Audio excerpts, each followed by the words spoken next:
दिनेश बाबू इस सुहावने हरे भरे मौसम में शाम की चाय का कप लिए बालकनी में चले आए। आज पत्नी के साथ चाय न पीकर अकेले में चाय पीने का मन हो रहा था।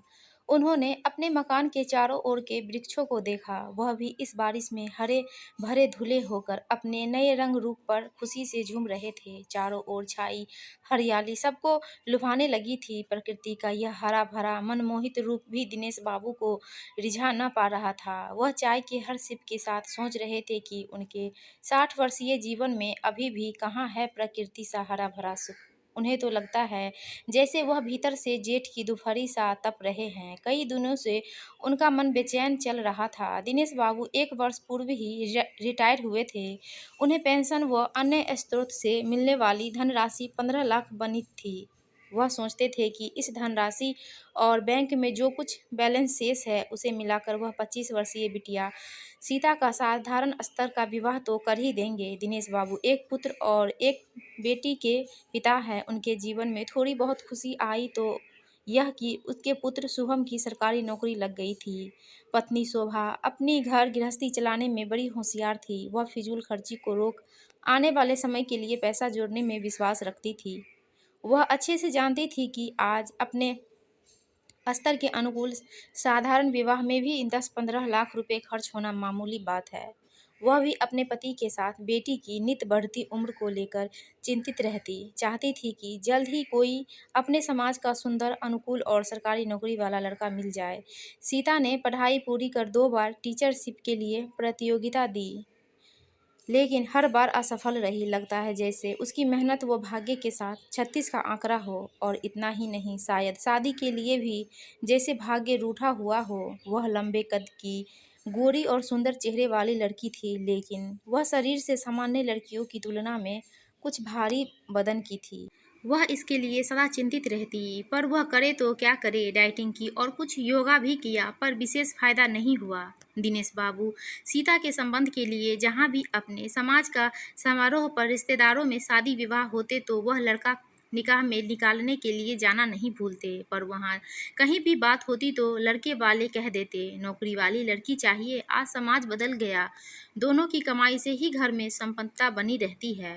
इस पर दिनेश बाबू कहते, एक बार लड़की देख ले, हो सकता है आपके विचार बदल जाए। पर उन्हें तुरंत जवाब मिलता, लड़कियां तो कई सुंदर और डिग्रीधारी मिल जाएंगी, पर नौकरी वाली मिले तभी देखना दिखाना सार्थक हो सकता है। दिनेश बाबू अब तक कई जगह घूम आए, हजारों रुपए खर्च कर दिए, पर कुछ नहीं हुआ। उन्हें याद आने लगा जब वह पढ़ाई के दिनों में सीता से कहा करते थे, मन लगाकर पढ़ाई किया करो।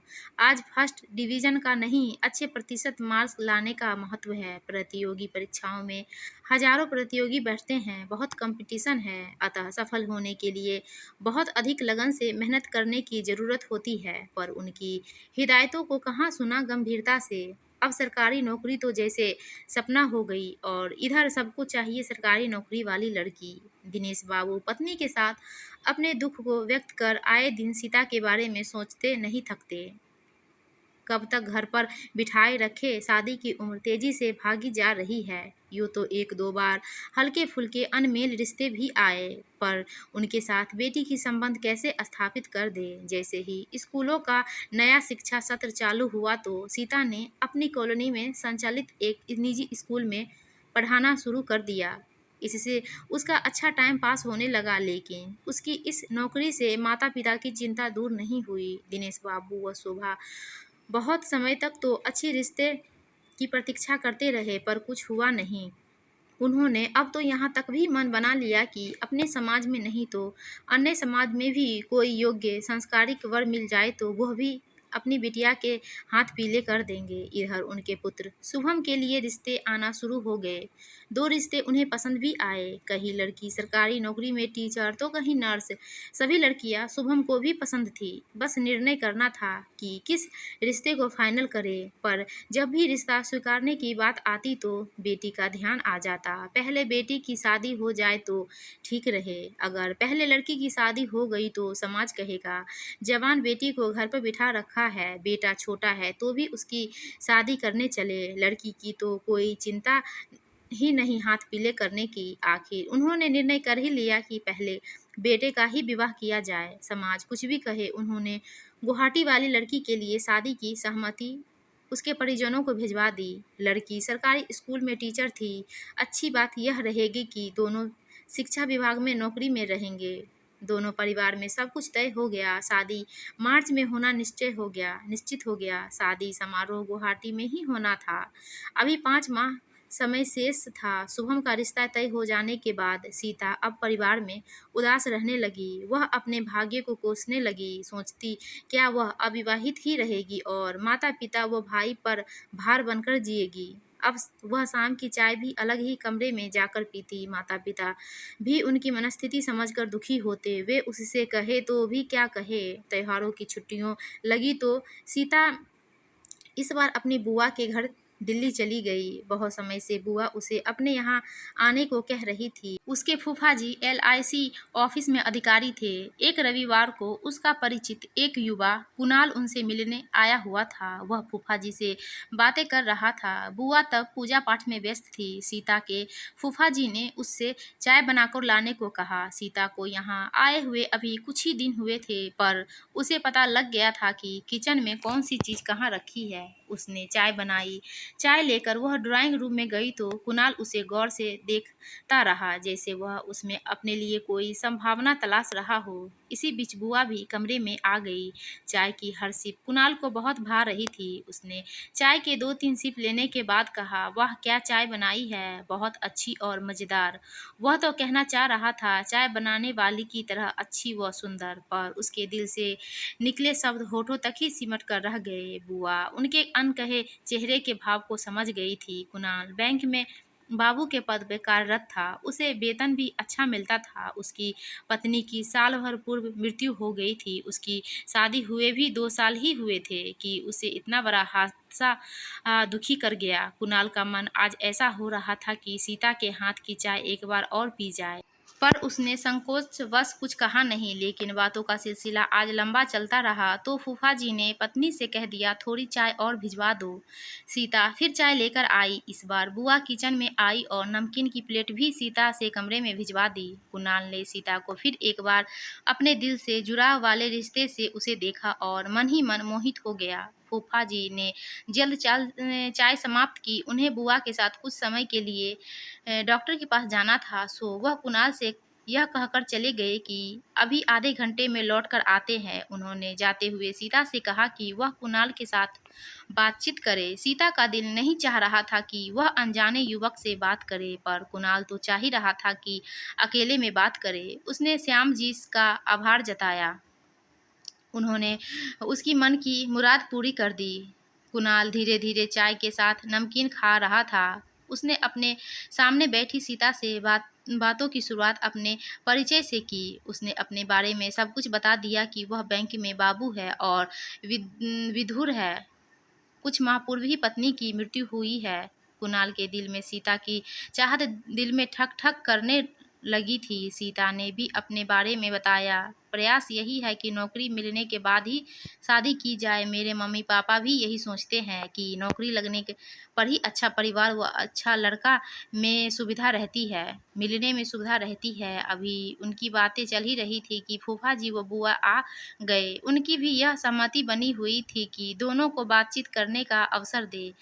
अब सीता उठकर दूसरे कमरे में चली गई। श्याम जी ने कुणाल से पूछा, बोर तो नहीं हुए? नहीं, बोर नहीं तो छोड़ो, बातचीत का समय का ही पता नहीं चला। अच्छी लड़की है, हम आपस में एक दूसरे से परिचित हुए। अब तभी बुआ बोली, कोई अच्छा लड़का मिले तो इसका विवाह करना है। ये एक भाई एक बहन है। भाई अविवाहित व सीता से छोटा है। पापा रिटायर है, माँ गृहिणी है। भाई की शादी मार्च में होने जा रही है। कुणाल ने घड़ी देखी। उसे बैठे हुए 2 घंटे से अधिक हो गया था। उसने विदा लेकर जाने को हुआ तो एक बार फिर फूफा जी ने सीता को बुलाने की गरज से उसे आवाज़ देकर चाय की ट्रे ले जाने को कहा। सोचा था कि कुणाल एक बार फिर सीता को देख ले। सीता आई तो कुणाल उसकी ओर मुस्कुरा देखा और चला गया। रसोई में खाना बनाते हुए बुआ ने सीता से कुणाल के बारे में जानकारी लेनी चाहिए। कैसा लगा कुणाल? कुणाल तेरे फूफा जी का बहुत सम्मान करता है, कभी छुट्टी के दिन यहाँ आ जाता है। इसकी पत्नी की कुछ माह पूर्व मृत्यु हो गई, बैंक में नौकरी करता है, वेतन भी अच्छा मिलता है। सीता ने बस इतना ही कहा। ठीक है, तेरे बारे में बात चलाऊं क्या? उसने मुस्कुरा कर कहा। मम्मी पापा और आप जानो। उसी दिन शाम को बुआ ने मम्मी से बातचीत की, लड़के और परिवार के बारे में सब कुछ बता दिया। यदि सहमत हो तो बात आगे बढ़ाई जाए। दिनेश बाबू और शोभा ने अच्छे से विचार कर कहा कि इतना अच्छा रिश्ता है, रिश्ते के लिए हाँ भर ली जाए, पर एक बार सीता की राय भी लिया जाए। सीता ने बढ़ती उम्र और नौकरी मिलने में छीन होती संभावना को देख अच्छी नौकरी वाले कुणाल के लिए हाँ भर दी। अब उसके हाँ भरने के बाद उन्हें बड़ी राहत मिली। अब वह चाह रहे थे कि सब कुछ तय हो जाए तो जल्दी शादी कर दी जाए। सीता के माता पिता और सीता की सहमति मिलने के बाद फूफा जी ने एक दिन कुणाल को अपने घर बुलाया। इधर उधर की बातों के बीच सीता चाय नमकीन लेकर आ गई। बुआ भी वहीं आ गई।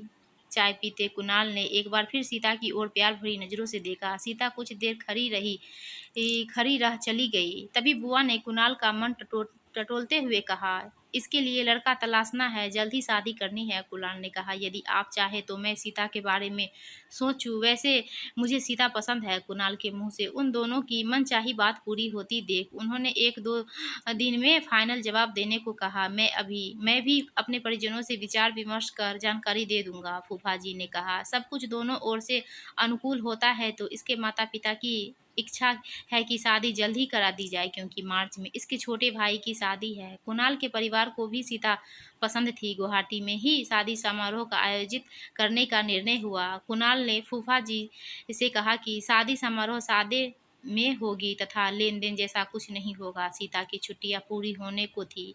वह अपने माता पिता के घर लौट आई। आज वह बहुत दिनों बाद खुश थी। उसके माता पिता शादी की तैयारियों में जुट गए। उन्होंने ईश्वर की कृपा पर प्रशंसा प्रकट की। आज घर बैठे अच्छा रिश्ता आ गया। अब बहन की शादी भाई से पहले हो जाएगी। शादी की तैयारियों आज करते जनवरी का माह वह दिन भी करीब आ गया जिस दिन शादी होनी थी। निश्चित दिन व समय पर सीता और कुणाल विवाह बंधन में बंध गए। अपनी बेटी को विदा करने का समय आ गया। वर्षों तक माता पिता के आंगन में खेल कूद कर बड़ी हुई प्यारी बेटी विदा हो रही थी। वह सबसे गले लग कर आंसू बहाती रही, पर यह अच्छा दृश्य देख सीता की बुआ व फूफा जी खुशी थे कि आज वर्षों की इच्छा पूरी हो गई। सीता कुणाल के साथ कार में बैठ अपने नए घर की ओर चल दी। उसने अपने परिजनों के हाथ हिला कर विदा ली। वहां खड़े सभी लोग विदा होती बेटी की कार की दूर तक देखते रह गए।